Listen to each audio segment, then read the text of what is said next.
Today, I'm going to show you how to create Gemini Gems and to kind of give you some examples of what they might be able to do for you in your courses or what your students might be able to do with them in the context of their own learning. I did get this idea from Dr. Justin Carey at UNC Charlotte. Dr. Carey is the program director for CHI, which is AI Analysis, Application, and Ethics in Society, which is a new degree program for UNC Charlotte's College of Humanities and Earth and Social Sciences. He also was the AI faculty fellow for their Center for Faculty Development at UNC Charlotte. And I got this idea from him and thought it was just brilliant of what Gemini Gems can do. Gemini is already integrated into Google. Your students would need a Gmail account, and so would you, but otherwise it is free. It is not a paid level of Gemini. They are already available to you through the basic Gemini subscription that you already have if you have a Gmail account. I'm not going to get too far in the weeds with you on what a Gemini Gem is. It is a chatbot that you can program to do specific things for you. So, for example, when I saw Justin's presentation at the conference last fall, he had this Wizard of Oz theme, and each character from the Wizard of Oz presented different angles of AI, everything from ethical use, environmental implications, and then how to generate prompts and all of that. And they all had their own characters. I set up a series of Gemini Gems for my class last fall to help them write their final philosophy statement for music education. I will show you that in just a little bit. But if you're interested in this, or if at any time in this little video you decide that you want more information, we are going to have Dr. Carey available to us to do an interactive guided training in February. So please check out the description below or in our newsletter for where to sign up and how to participate. It will be an online training because he is in Charlotte, but he will walk you through how to create Gemini Gems, but also some integrations that you can do with other kinds of AI, such as Notebook LM and whatnot. He's much more into this than I am, but I will tell you the basics of how to create a gem, what they can do for you, and to give you some ideas today. So you will see in my screen, I am in Gemini right now. This is the home screen, and this is opposite for you, but in my upper right-hand corner, there is also a little Gemini already there in my Chrome browser. I can click there, or I can just Google it and Google Gemini, and it will come up. And this is what it looks like. On the front, at surface level, this functions just like ChatGPT or any other GPT that you might be using in your own life. But again, these gems are free and you can use them for any number of things, and you can program them, which is awesome. So on the left-hand side, you'll see the three little lines. That's the drop-down menu. If you don't see them, click on it and that will drop down. You'll see a new chat. This is where I could chat with Gemini like any other GPT. You'll see my stuff and some pictures there. I'll show you in just a little bit. And then some chats that I've done and so forth. In the middle, you will see the word gems and you will see a right-hand arrow. If I click on that, it brings up some gem creation types of ideas. There's a recipe genie, a marketing maven. These are already made. I just got a Ninja Creamy for Christmas, and apparently there's a Ninja Creamy recipe genie that I could use if I wanted to. But for our purposes, I want to use this pedagogically. So I'm going to go kind of midway down where it says My Gems. And then on the right-hand side, you will see this blue box or blue oval that says New Gem and a plus. Underneath here, you'll see the gems that I've already made. If you haven't made any gems, this will be blank for you. So I'm going to click New Gem. The name, you can give it any name that you want. My friend Justin had a Wizard of Oz theme, like I said. So he had the Cowardly Lion and he had the Tin Man and the Scarecrow and all of that. The gems that I used in my course were clue themed. So I had Colonel Mustard, which was Colonel Praxiel, and I had different names. It could be anything. They could name Bob, whatever you want to name your gem. In this case, for our example, I am going to show you how to make a gem that would help your students find things in your syllabus. So my gem name is going to be Syllabus Safari guide. For those of you who have taken AQ with me, I call syllabus reconnaissance syllabus Safari. And so this is our Safari guide. The description can be anything.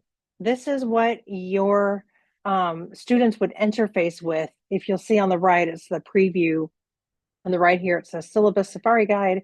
This is what they would see. So I'm going to say, ask me questions about MED 199 introduction. Can't type and talk at the same time. To music education. So that's what they will see. And you'll notice when I click on this box on the right-hand side where it says preview, you'll see that syllabus Safari guide, ask me questions about MED 199, introduction to music education. And that's that. That's what your students will see as their introduction to your bot.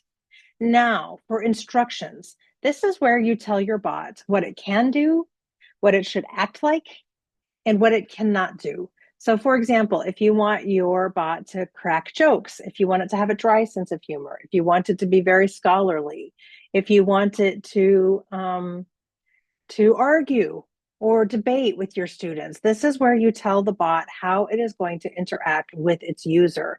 You also can tell it what not to do. So for example, in my course, I used these bots, a series of them, to help them write their paper. What I did not want the bot to do was write the paper. So for instance, under kernel Praxial, which is the Praxial philosophy, I told kernel Praxial that this bot could offer suggestions, could challenge students, could debate with them back and forth between various ways of thinking, but that it was not to write the paper for the student. And so when I did that, I went back into kernel Praxial's bot and I said, write me a 5-page paper about the Praxial approach to music education. And it said, I cannot write this paper for you, but here are some suggestions of things that you need to develop within your paper. So giving it rules, this is where you're going to give it rules. So I'm going to say you are a Safari guide from Africa, and you are here to guide students through the syllabus for MED 199. Please only use content from the attached syllabus and course calendar to advise students. I don't want this bot to pull from the air. I want it to use only the information that I feed it so that my students are getting accurate information. So those are the rules that I'm going to use. You are funny and like to make puns. There. That is what the students will interact with. That's how this bot will interact with my students. Okay, default tool. I have no default tool, but you could do deep research if you're having them write something. You can create an image if you want. You can have guided learning, which means it's going to take a little bit longer to process, but this bot is going to guide your students through some kind of thought process. Deep research also will take a little bit longer in terms of processing time.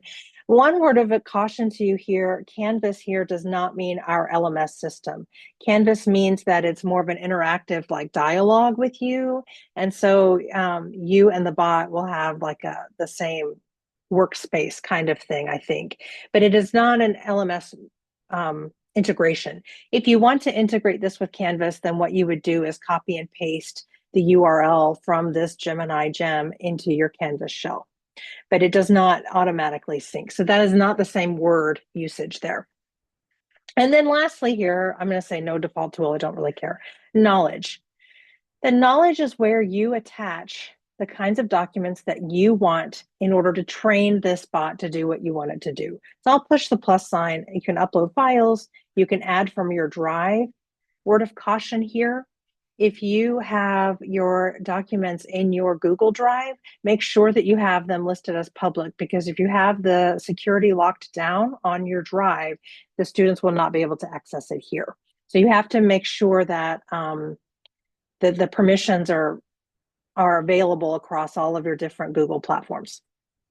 Photos you can attach or Notebook LM. Justin is going to show you how to do this when he does his presentation in February, and it is going to take this to a whole nother level. I have not experimented with Notebook LM very much. What I am going to do is files. I have a bunch of files here. Let me find my, there it is, MED, syllabus, and calendar. Those are the two things that I want to upload for this bot to be trained. Okay, and that's it. Now we're going to save it and see what it does. Gem Syllabus Safari Guide has been created. So I'm going to start chat with this particular gem. What is the attendance policy? And then my Syllabus Safari Guide will say, welcome to the wild plains of MED 199. I'm your Syllabus Safari Guide, and I see you're already looking for the watering holes, or perhaps just making sure you don't get left behind in tall grass. And then it will tell my attendance policy. No safe zone, tardy trouble, invisible students. You are marked absent even if you're physically there. This is all it's wording of my syllabus. I can also say, what is the AI policy?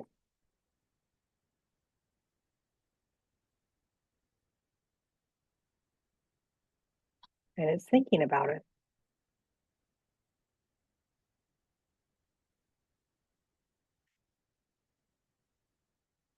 Thinking about it longer than I thought. Maybe I wasn't clear in my headings.